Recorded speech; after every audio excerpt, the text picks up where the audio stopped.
sobrang hina ng tulog. Nagliwanag ang gabi sa bahaging ito ng Lemery, Batangas, pasado alas 11 kagabi.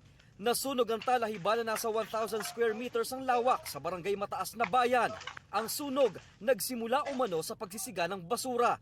Ito naman ay pinagbabawal yung mga pagsisilab. Sumabay pa ang malakas na hangin sa pagkalat ng apoy na bumulabog sa mga kalapit na residente.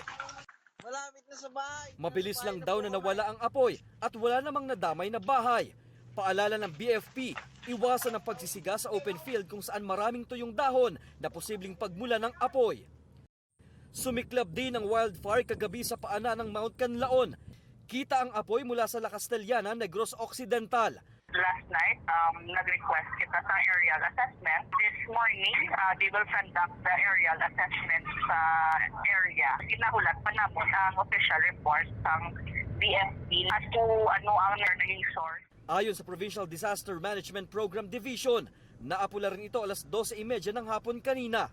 Iniimbestigahan ang sanhi at kung gaano kalawak ang pinsala.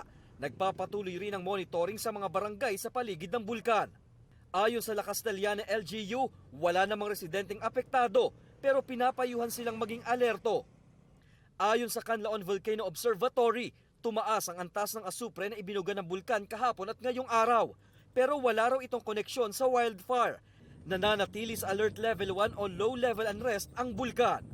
Para sa GMA Integrated News, Paul Hernandez ng GMA Regional TV, Balitang Southern Tagalog, ang inyong saksi. Sa pulang isang bahay sa Unisan, Quezon ang tumbukin ng isang delivery truck.